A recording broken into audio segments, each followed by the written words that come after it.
to the demonstration of Philips non-invasive ventilation model V680. So today we'll talk about, demonstrate on the basics of the non-invasive ventilation, the setups and the circuit connections of the ventilator and the cleaning and disinfection of the ventilator. Okay, so we'll start first with the connection of the main things, that is O2 and the power cord to power on the ventilator and the supply. Okay, I'll show you how to connect the power cord and how to connect the O2 supply. So this is the O2 supply. So I will connect my O2 here, right? Then the power goes here. Okay. So this is the front panel of the ventilator. Okay, here you have on-off button and the battery indication, and this is for the maintenance alarm. Any kind of fault in the ventilator will pop up here, connected. So this is your inspiratory port and this is your expiratory port, exhalation port. So this is called ESS catalyst. So this catalyst has to be cleaned after every operation. If you are using bacterial filter at this side, then no need to clean. You can clean once in a month. Else, if you are not using bacterial filter at this side, then you have to clean. Okay, remember you have to use bacterial filter, not the humidifier filter, HMA filter. So I will show you how to remove this ESS catalyst for the sterilization purpose. So you can see the notch, you just pull. Okay, now you have to hold the connector here. Then you can see here is a latch. You just press it towards you, then pull it. Okay, so this is your ESS cartridge. Okay, so you have to send it for the ETO, or you can sterilize it on 121 degrees centigrade. Then how to connect it back, I will show you.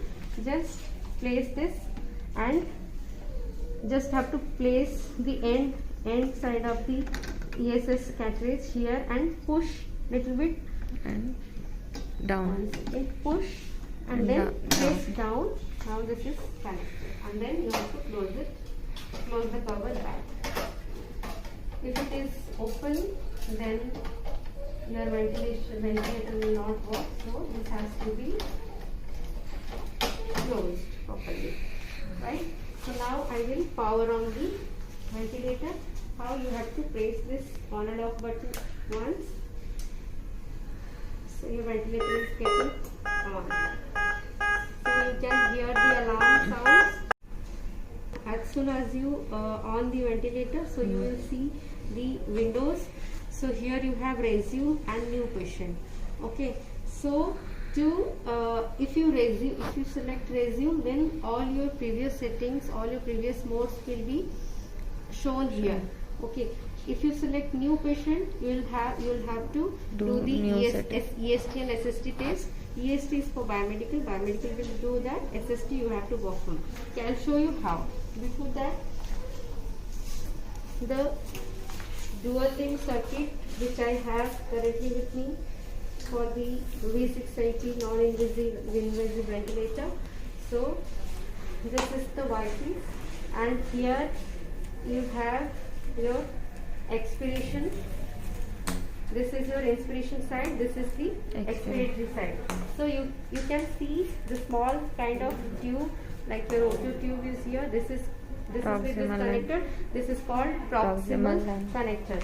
Okay, so this will go here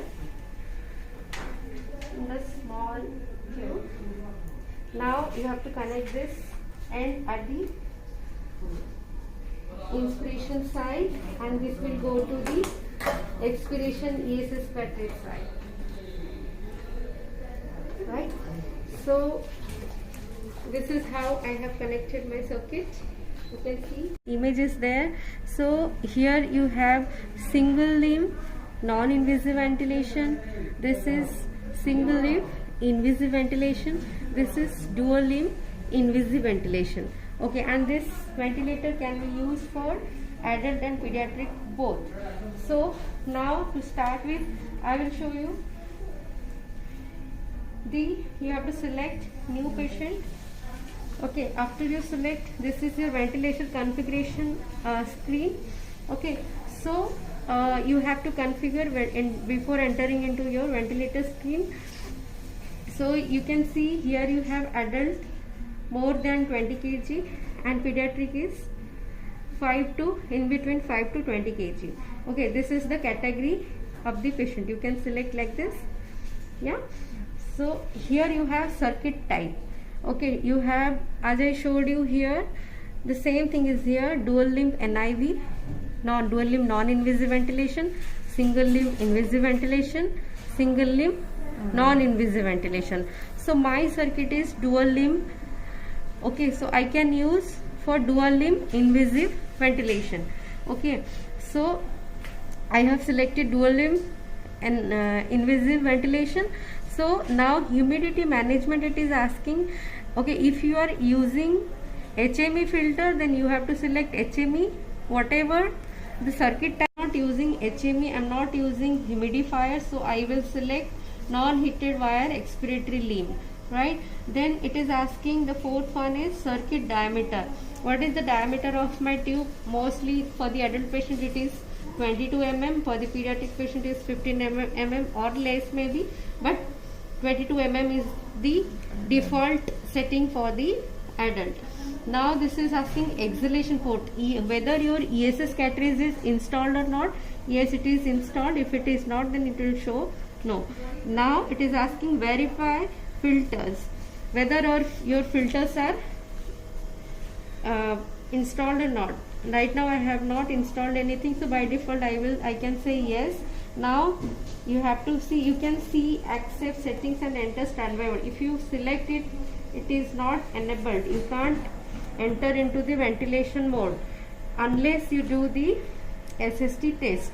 So don't do EST ever. EST is extended self test. So after ESS exhalation cartridge, now the sixth is your verify filter. Press to confirm filters are installed. Yes, you have installed your HME filter, your bacterial filter, then you say yes. Okay, now the seventh one is asking for to perform EST and SST. Either of the test you can perform, so I recommend for you have to go to SST test, short shelf test. So select that. Now it will give you instruction how to perform the test. There are 3 tests. Okay, so first test is patient disconnect test. So what you have to do, you have to disconnect your patient circuit from the ventilator. Okay, so then start, say start. It will take few minutes. Okay, so you can see the green tick mark. Green tick mark means this test is passed. If it is red cross mark, then you have to retest. Okay, so now again I have to connect back these circuits. Second test is asking circuit compliance leakage test. So it will check the leakage in the circuit. Okay, so you have to occlude the patient wire when press start. So you just have to follow the instruction. Now I have occluded the circuit. I will start the test.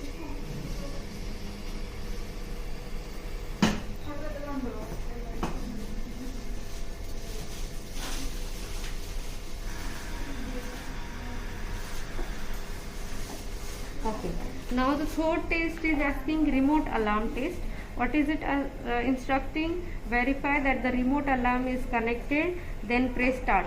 So by default you have to say skip test.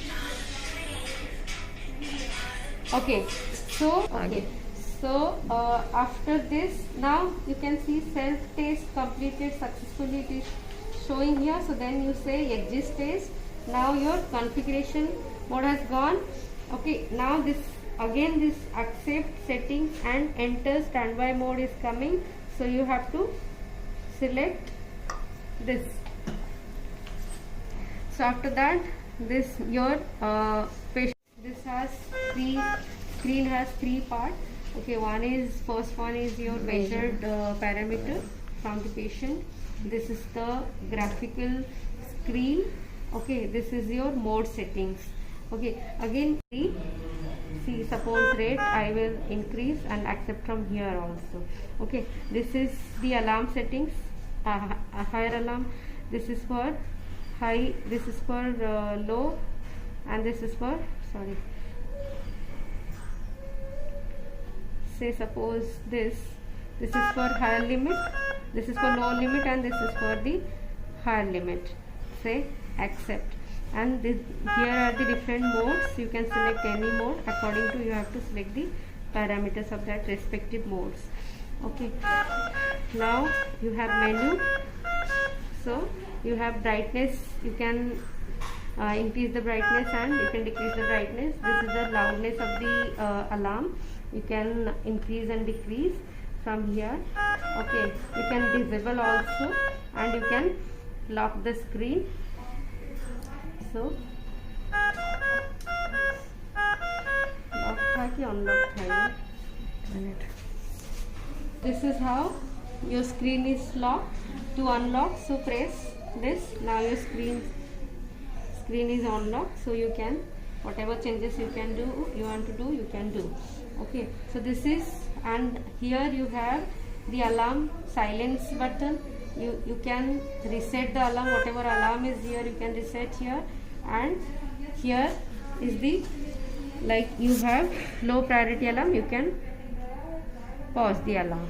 Okay, and this is the graphical part. Here you can, okay, and here you have loops. You can see the loops also, loops in flow volume and pressure volume. You have manual brakes here, you can give the manual brakes, see. Okay, and for the 100% O2, if you are suctioning, then you can select here. Okay, right, you can set the timing also. And finally you have standby. You can say standby. Whenever you are putting the ventilator on standby, your patient should be disconnected from the ventilator and say standby. Yeah, this is all about the 3680 ventilator. This is invasive ventilation. Okay, for